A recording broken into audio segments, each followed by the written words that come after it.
हळद रुसली कुंकू हसले या मालिकेच्या आजच्या भागाचे अपडेट जाणून घेऊया आपल्या व्हिडिओमध्ये।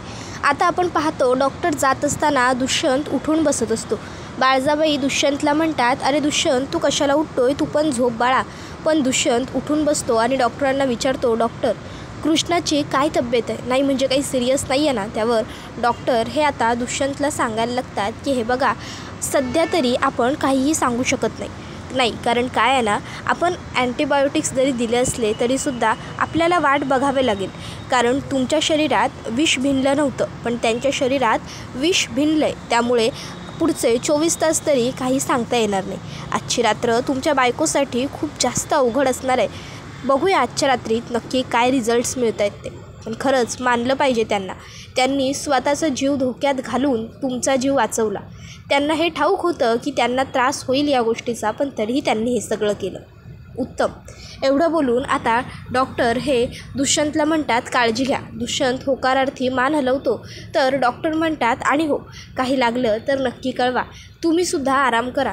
उद्या सकाळपर्यंत आपल्याला काय करायचं किंवा काय होईल हे समजेलच, येतो आता मी। त्याबरोबर लगेचच जयकांत म्हणतो, काकीसाहेब मी जरा डॉक्टरांनी सोडून आलो। त्याबरोबर लगेचच आता बाळजाबाई होकार देतात आणि जयकांत आता डॉक्टरांना घेऊन तिकडनं निघून जातो। त्याबरोबर आता इकडे लगेचच बाळजाबाई ह्या म्हणत असतात की काही नाही होणार, बरी होईल ती। तर मैनावती म्हणत असते, आज आपल्या कृष्णीमुळं दुष्यंतचा जीव वाचला आणि कृष्णीवरच काय हे संकट ओढवले। देव्याई अगं कृष्णीच्या पाठीशी उभी राहा गं बाई। त्याबरोबर बाळजाबाई म्हणायला लागतात, चल आपण एक काम करू मैनावती, आपल्या गुरुजींबरोबर बोलून घेऊ, काय होईल ते बघूया। त्याबरोबर आता इकडे कृष्णा जी आहे ती आता बेशुद्ध अवस्थेतच असते। कृष्णा ही अजूनही शुद्धीवर आलेली नसते। त्याबरोबर आता दुष्यंत हा कृष्णाकडे बघत असतो। त्याला असंच वाटत असतं की कृष्णाने शुद्धीवर यावं। कृष्णा शुद्धीवर येत नसते, या गोष्टीचा दुष्यंतलासुद्धा आता त्रास होऊ लागतो। तर इकडे अढळराव हे कृष्णाबरोबर बोलत असतात। ते कृष्णाला म्हणत असतात, कृष्णे पोरी तुला बा नाही आणि मला लेक नाही, मी तुला कायम माझी लेकच मानले। त्यामुळं मनात काय वाईट करायचा विचार जरी आला ना तरी लवकर बरी हो पोरी, लवकर बरी हो। त्याबरोबर दुष्यंत हा मला कृष्णाबरोबर एकांतात काही बोलायचं आहे असं म्हणतो। त्याबरोबर अढळराव ठीक आहे ना, नक्की बोल असं म्हणत तिकडनं निघून जातात। त्यानंतर मग आता दुष्यंत हा कृष्णाजवळ बोलत असतो, Krishna I am really very sorry, मी कायम तुला खूप वाईट वागवलं, मी तुझ्याबरोबर वाईट वागलो, तुला प्रत्येक वेळी त्रास दिला, प्रत्येक वेळी तुझ्याशी भांडण केलं, पण तरीही तू मात्र आज माझा जीव वाचवलास, स्वतःचा जीव धोक्यात घालून। तर बंट्या हा आता सावित्रीला सांगण्यासाठी घरी आलेला असतो। तो जोरजोरात दरवाजा ठोठावतो आणि मग सावित्रीला सांगतो, अगं मावशे कृष्णीला तिकडं साप चावलाय। त्याबरोबर हे ऐकून सावित्री म्हणते, काय साप चावलाय, बरं तू हो मोर, मी आलो। आणि मग आता लगेचच तो गेल्यावर सावित्री पूजाला म्हणते, अगं तू झोप, एवढं काही नाही, झोप। मग आता पूजा आणि सावित्री ह्या दोघीही झोपून घेतात। तर दुसरीकडे आता दुष्यंत हा कृष्णाला म्हणत असतो, कृष्णा खरंच तू माझ्यासाठी खूप काही केलं आहेस, पण मी मात्र प्रत्येक वेळी तुला वाईटच वागवलं, मी मात्र प्रत्येक वेळी तुला त्रास दिला। अगं मग तरीसुद्धा तुला माझ्यासाठी स्वतःचा जीव धोक्यात घालण्याची काय गरज होती? तू मला तुझा लाईफ पार्टनर म्हणून स्वीकारलंस आणि माझ्यासाठी अगदी प्रत्येक गोष्ट करतही गेलीस, पण मी मात्र तसं नाही करू शकलो। पण मी कृष्णा तुझ्याशी खोटं बोलू शकत नाही गं, आतल्या आत माझी घुसमट होते, मला खोटं वागता नाही येत मला खोटं वागता। कसं काय गं, एखादं नातं आपल्याला आवडत नसताना आपण त्या नात्याबद्दल खोटं बोलायचं, सांग ना कसं शक्य आहे हे? खोटं प्रेम दाखवायचं नाही येत मला, हे सगळं करता काहीच नाही दिलेलं गं मी तुला आजपर्यंत। लग्न झालं ते सुद्धा मर्जीविरुद्ध, त्यातही काही सुख नाही आहे। प्रत्येक मुलीची इच्छा असते, प्रत्येक मुलीचं स्वप्न असतं, लग्नानंतर आपला संसार सुखाचा व्हावा, छान व्हावा, आनंदी व्हावा, पण मी मात्र आपला संसारच होऊ दिला नाही, तर सुख शांती हे सगळं कधी येणार या सगळ्यात?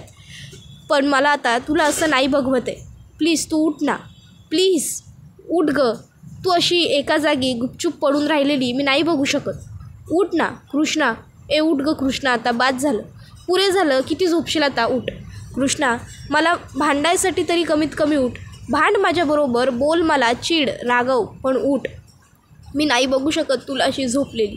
कृष्णा प्लीज उठ ना, पण कृष्णा उठत नसते, हलत नसते, तिच्या शरीराची काही हालचाल नाही आहे. हे बघून दुष्यंत घाबरतो. दुष्यंत ताबडतोब तिच्या हाताची नाडी तपासतो.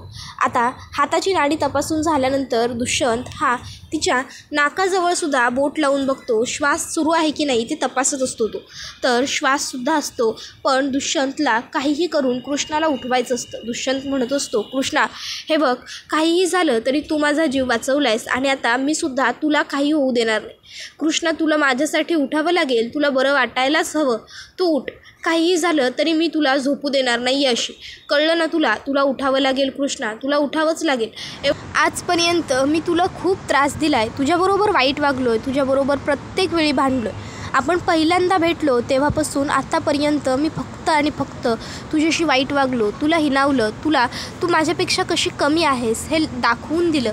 पण कृष्णा, खरंच तू मला स्वतःचं लाईफ पार्टनर म्हणून स्वीकारलंस आणि आज तू माझ्यासाठी कर्तव्यसुद्धा पार पाडलंस. तू स्वतःचा जीव धोक्यात घालून माझा जीव वाचवला आहेस. तू खूप काही केलं आहेस कृष्णा माझ्यासाठी.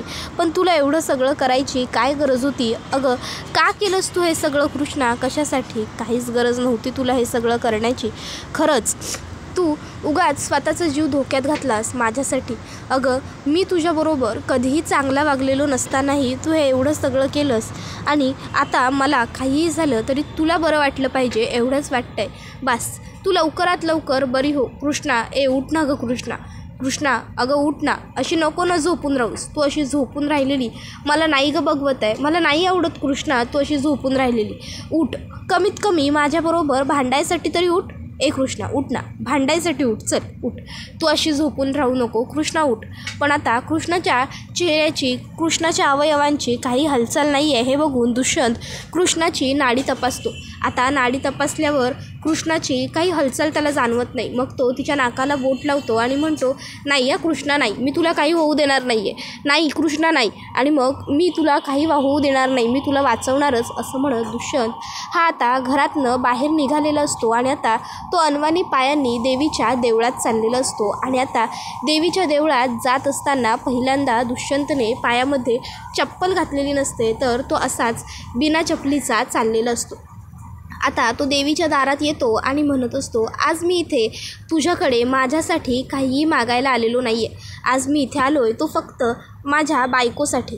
आज मी इथे तुझ्याकडे तिच्यासाठी मागणं मागायला आलो आहे. तिला बरं वाटू दे, तू तिला बरं कर. काहीही झालं तरी चमत्कार घडवून आण आणि माझी बायको उठू दे. तिला काही होऊ देऊ नकोस आई. तिच्या पाठीशी उभी राहा, तिला बरं वाटू दे. आता दुष्यंत हा कृष्णासाठी प्रार्थना करत असतो. तर दुसरीकडे कृष्णा मात्र अजूनही बेशुद्ध असते, तिला शुद्ध आलेली नसते. तर आता दुष्यंत हा देवीला प्रार्थना करत असतो की आजपर्यंत कृष्णाने कोणाचंही वाईट व्हावं असा विचार केलेला नाही आहे किंवा तिच्या हातून कोणाचंही वाईट झालेलं नाही आहे. मग आज तिच्या बाबतीतसुद्धा काहीही वाईट होता कामा नये. आई, आज तू तिला वाचव. काहीही झालं तरी कृष्णाला वाचव, चमत्कार कर. तिला बरं वाटलंच पाहिजे. तिच्या पाठीशी राहा, तिला लवकरात लवकर शुद्धीवर आण. तू काहीही चमत्कार कर. आज तुझ्या भक्ताची परीक्षा आहे, तुझी परीक्षा आहे आई. आज तू कृष्णाला वाचव. देवी आई, चमत्कार घडवून आण आणि कृष्णाला बरं कर. माझ्यावरचा जो त्रास आहे तो तिने स्वतःवर घेतला आहे. स्वतःचा जीव धोक्यात घालूनही तिने माझा जीव वाचवला आहे. मग तिला काही होऊ देऊ नकोस. तिच्या पाठीशी उभी राहा आई.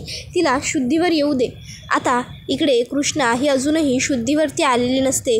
दुष्यंत घंटानादसुद्धा करतो मंदिरात, जेणेकरून देवी जागी व्हावी आणि देवीने कृष्णाला लवकरात लवकर बरं करावं. दुष्यंत म्हणत असतो, आई, शब्दाला जाग आई. बरं वाटू दे कृष्णाला आई, बरं वाटू दे कृष्णाला. आता मग मात्र इकडे दुष्यंत हा देवीला म्हणत असतो, कृष्णाने प्रत्येकाचं भलं केलं. या गावातल्या प्रत्येकाबद्दल तिने कायम चांगलाच विचार केला आहे. प्रत्येकाच्या अडचणीत ती कायमस्वरूपी उभी राहिलेली आहे. प्रत्येकाला तिने साथ दिलेली आहे. प्रत्येकासाठी काही ना काहीतरी तिने केलेलंच आहे. मग आज तिने सगळ्यांसाठी काही ना काहीतरी केलेलं असताना तू तिची एवढी परीक्षा कशी काय बघू शकतेस? तू तिला बरं कर आई, बरं कर. तिच्या पाठीशी उभी राहा आई. तिला बरं वाटू दे आई, तिला बरं वाटू दे अशी प्रार्थना दुष्यंत हा देवीकडे करत असतो. मी कृष्णाला कुठलंही सुख दिलेलं नाही आहे, पण तरीही तिने माझ्यासाठी आजपर्यंत खूप काही केलं आहे आणि जर आज माझ्यामुळे पुन्हा तिला काही झालं तर मला सहन नाही होणार. इतक्यात दुष्यंतच्या खिशातला फोन वाजतो.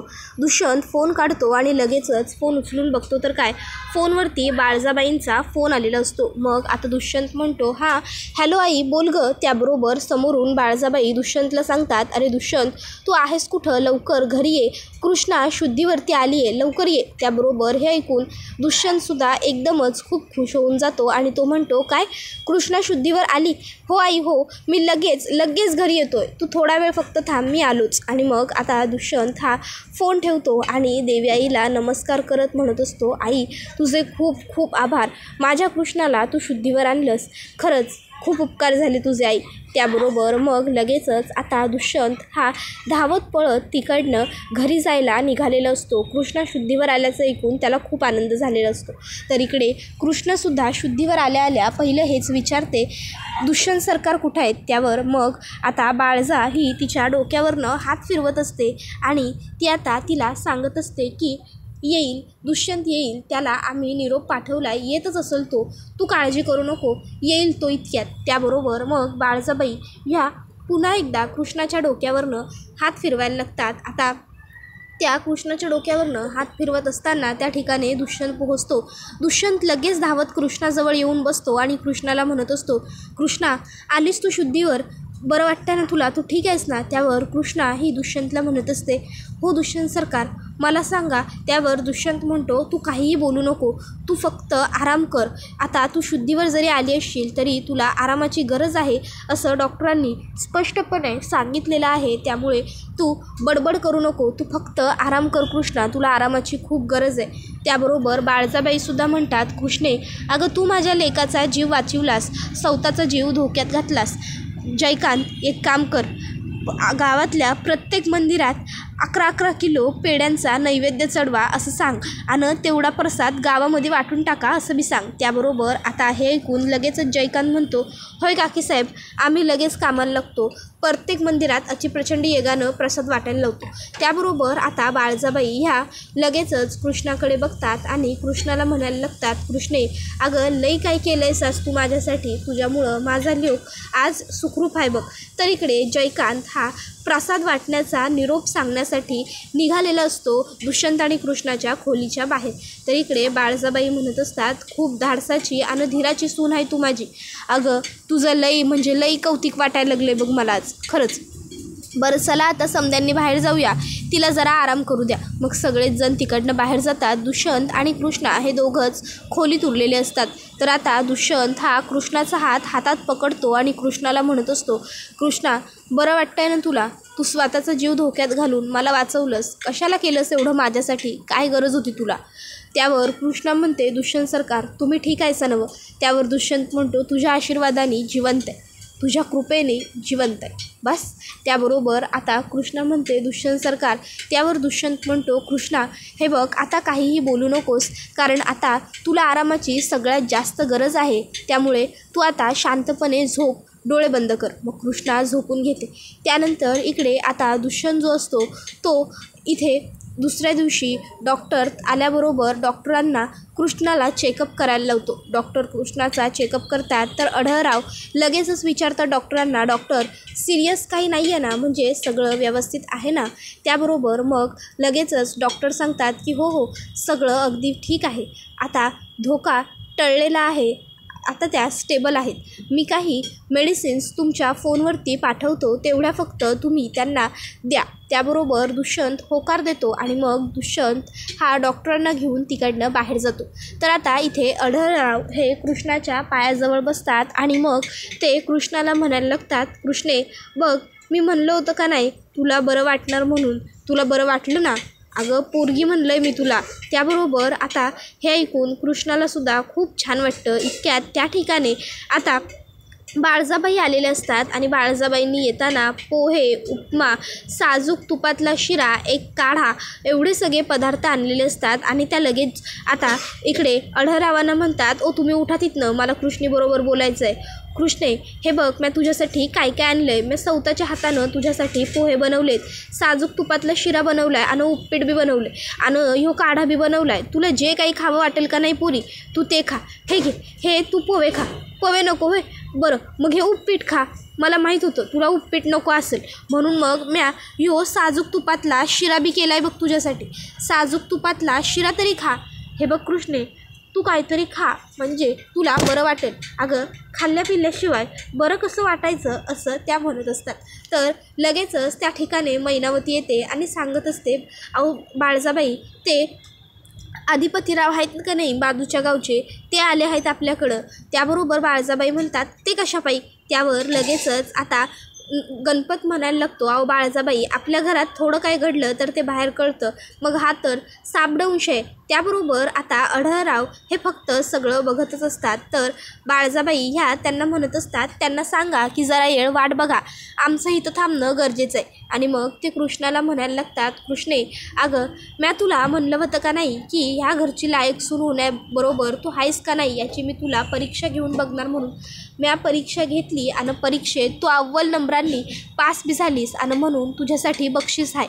आणि मग त्या कृष्णाला एक गोल्ड चेन काढून दाखवतात आणि म्हणत असतात, हे बघ, हे तुझं बक्षीस आहे. ही चेन मला माझ्या सासूबाईंनी मला परीक्षा घेऊन दिली होती आणि आज ही चेन म्या तुला द्यायलो आहे, धर, ही आता तुझी. त्यावर कृष्णा म्हणते, अहो नको बाळजाबाई.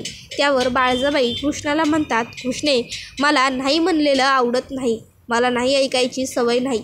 आणि मग आता लगेचच बाळजाबाई ती चेन कृष्णाच्या हातामध्ये देतात आणि कृष्णाला म्हणतात, अगं असू दे, ठेव, धर. आणि मग आता लगेचच बाळजाबाई या खायला घाल रे तिला असं नोकराला सांगतात आणि तिकडनं लगेचच खाली निघून जातात. आता बाळजाबाई गेल्यावर बाळजाबाईंच्या मागे मागे गणपत आणि मैना हे दोघंसुद्धा निघून जातात. मग आता आढळरावसुद्धा तिकडनं निघून गेलेले असतात. तर आता खोलीत फक्त दुष्यंत आणि कृष्णा दोघंच उरलेले असतात. दुष्यंत ते खाण्याचं ट्रे जे असतं ते उचलून बाजूला ठेवतो आणि मग आता कृष्णाच्या समोर तो बसतो आणि कृष्णाला म्हणत असतो, Krishna, I am really very sorry, माझं खरंच खूप चुकलं आहे. नाही, लग्न झाल्यापासून मी कायमच तुझ्याबरोबर खूप वाईट वागलो आहे, तुला वाईट वागवलं आहे, प्रत्येक वेळी तुझ्याबरोबर फक्त भांडत आलो आहे, तुला त्रास दिला आहे. लग्नानंतर तुझ्याबरोबर संसारही केलेला नाही आहे, पण तरीही आज तू माझ्यासाठी एवढं केलंस, स्वतःचा जीव धोक्यात घालूनही तू माझा जीव वाचवलास. खरंच खरंच कृष्णा, थँक्यू सो मच. तू खूप चांगली आहेस आणि तू आज माझ्यासाठी खूप केलं आहेस. मी खरंच कधीच तुझे आभार विसरणार नाही आहे. थँक्स म्हटलेलं तुला आवडलं नसतं हे मला माहिती आहे, पण तरीसुद्धा थँक्यू सो मच कृष्णा. आता हे ऐकून कृष्णाला बरं वाटतं. कृष्णा ही दुष्यंतकडे फक्त एकटक बघत असते. कृष्णा दुष्यंतला म्हणते, अहो ही चेन. त्यावर दुष्यंत कृष्णाला म्हणतो, आता आईने काय सांगितलं, तिला नाही म्हटलेलं आवडत नाही, ऐकलंस ना, मग गळ्यात घाल कृष्णा ती चेन. त्याबरोबर हे ऐकून कृष्णाला बरं वाटतं. दुष्यंत कृष्णाच्या नजरेत आणि कृष्णा दुष्यंतच्या नजरेत हरवून गेलेले असतात. तर इकडे कृष्णा ही फोनवर बोलत असते की आज माझा वाढदिवस आहे, ही गोष्ट घरात कुणाला बी ठावं नाही. आता हे दुष्यंतला बंट्याकडून समजतं. मग दुष्यंत म्हणतो, काय आज कृष्णाचा वाढदिवस आहे, मग बेत तर झालाच पाहिजे मस्त. मग दुष्यंत आढळरावांना आणि बाळजाबाईंना येऊन ही गोष्ट सांगतो की आज कृष्णाचा वाढदिवस आहे. बाळजाबाई म्हणतात, मग काय बेत करायचं ठरवलं आहे. त्यावर दुष्यंत म्हणतो, पोपटी. कृष्णाला आवडते ना तशी पोपटी लावायचं ठरवले. आणि मग दुष्यंत स्वतःच्या हाताने मातीमध्ये पोपटी लावतो. तर हे सगळं बघून बाळजाबाईंना मात्र राग येत असतो. बाळजाबाई म्हणत असतात, हे सगळं त्या कृष्णीच्या आनंदासाठी चाललं आहे ना, करू दे त्यासनी काय करायचं आहे ते, नंतर बरोबर मी त्यांच्या आनंदावर इडजण घालतो का नाही ते बघा. तर आता दुसरीकडे दुष्यंत हा माठामध्ये हँडग्लोव्ज घालून स्वतःच्या हाताने पोपटी लावत असतो. तर बाळजाबाईंनी मात्र शपथ घेतलेली असते की त्या त्यांच्या आनंदाला विडजण घालणारच. त्याबरोबर हा व्हिडिओ इथेच संपतो. व्हिडिओ आवडला असेल तर व्हिडिओला लाईक करा, चॅनलवर नवीन असाल तर चॅनलला सबस्क्राईब करा आणि बेल आयकॉन आठवणीने प्रेस करा, जेणेकरून तुम्हाला पुढच्या प्रत्येक व्हिडिओचं नोटिफिकेशन मिळत जाईल आणि सर्व व्हिडिओंचा आनंद हा अगदी उत्तम पद्धतीने घेता येईल. चला तर मग आजच्या पुरतं इथेच थांबूया. पुढचा व्हिडिओ येईपर्यंत ह्या व्हिडिओचा छान पद्धतीने आनंद घेत राहा. टाटा, बाय बाय, धन्यवाद, take care all of you.